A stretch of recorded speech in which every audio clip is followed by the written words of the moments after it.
Hello everyone, কথা ধারাবাহিকের আজকের পর্বে আপনারা দেখবেন গুহবাড়িতে ডিবেট শুরু হয়। ডিবেট শুরুর প্রথমে ঋতু গিয়ে যোগ দেয় নবীন মানে এভিদের দলে।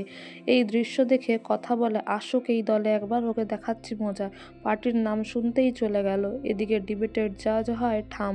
তারপরে এভি আর কথা হ্যান্ডশেক করে আর তাদের ডিবেট শুরু হয়। সেখানে এভির মাও এসে দাঁড়িয়ে দেখে। কর্তা দাদু প্রথমে গিয়ে বলে, বছরের প্রথম দিনে শ্রীরামকৃষ্ণ পরমহংসদেব কল্পতরু হয়েছিলেন। ওই দিন যে যা চেয়েছেন ওনার কাছে তাই পেয়েছেন, তাই বছরের শুরু কল্পতরু। এদিকে কর্তা দাদুর পরে এভি যায় আর বলে, বছরের শুরুটা সবসময় নাচ গান খাওয়া দাওয়া হই হুল্লোড় এইসব দিয়ে পার্টি দিয়েই শুরু হওয়া উচিত, তাই পার্টি দরকারি। এরপর কর্তা দাদু বলে, এই অর্বাচীনের দল শুধু ভাবে ওরা যে পার্টি করছে তাতেই নাচ গান হয়, কল্পতরুতেও নাচ গান হয়। যাও তো কথা মা যদিমা, তোমরা একটা দৃশ্য দেখিয়ে দাও।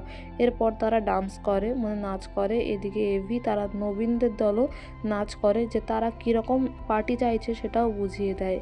এদিকে বাড়ির প্রত্যেকে এক একজন আসে আর তাদের মতামত জানায়, নবীন ভার্সেস প্রবীণরা।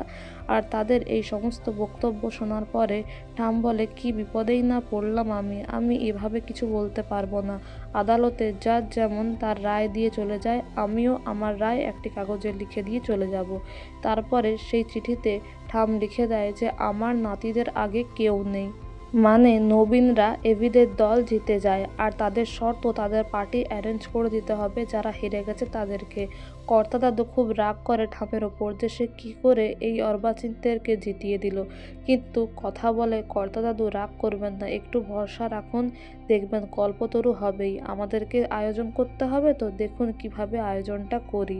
এদিকে এভি ভাবে যে ঋতু ওই দলে যেহেতু গেছে তাহলে নিশ্চয়ই ইনফরমেশন দিয়ে দেবে যে তারা কীভাবে পার্টিটা অ্যারেঞ্জ করছে।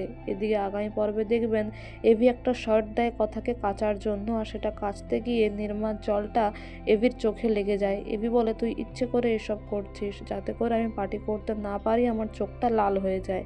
এদিকে কথা তার শাড়ির আঁচল দিয়ে এভির চোখে ভাব দিয়ে দেয়, তাকে বলে, বসুন তো আপনি চুপ করে। তারপর এভি বলে, তুই কি আমায় বাচ্চা ভাবিস নাকি? মা ছোটবেলায় আমায় এইভাবে ভাব দিত। কথা বলে, হ্যাঁ আপনি বাচ্চাই তো, এখনো বড় হননি। যদি বড় হতেন তাহলে এইভাবে পার্টির জন্য জেদ করতেন না। তো বন্ধুরা, এই ছিল আজকের update. Thank you so much for watching the video. Thank you.